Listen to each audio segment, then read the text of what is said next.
Hey, in this video I will show you how to use a Revolut virtual card. It's actually a very simple tutorial and I'll show you how to pay with it on your phone, but also just use it online. So what you want to do is first sign up for Revolut. If you haven't already, use my link in the description below. Then you want to hit the like button, hit the subscribe button.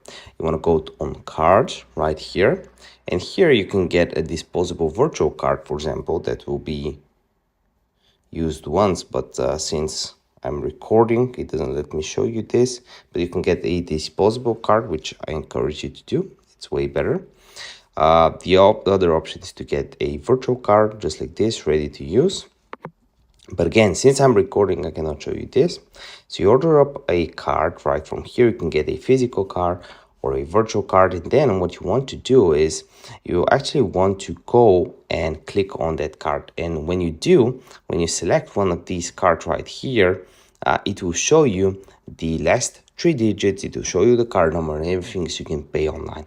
If you actually want to add it so you can pay from your phone by just double clicking, I already made a video on that.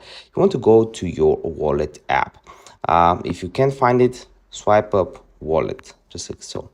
When you go on wallet, click on the plus button, previous cards or debit card, debit or credit card, this is better. Click here, type in Revolut and just add it from here, from the app. It's as simple as that. If this video helped you out, give me a like.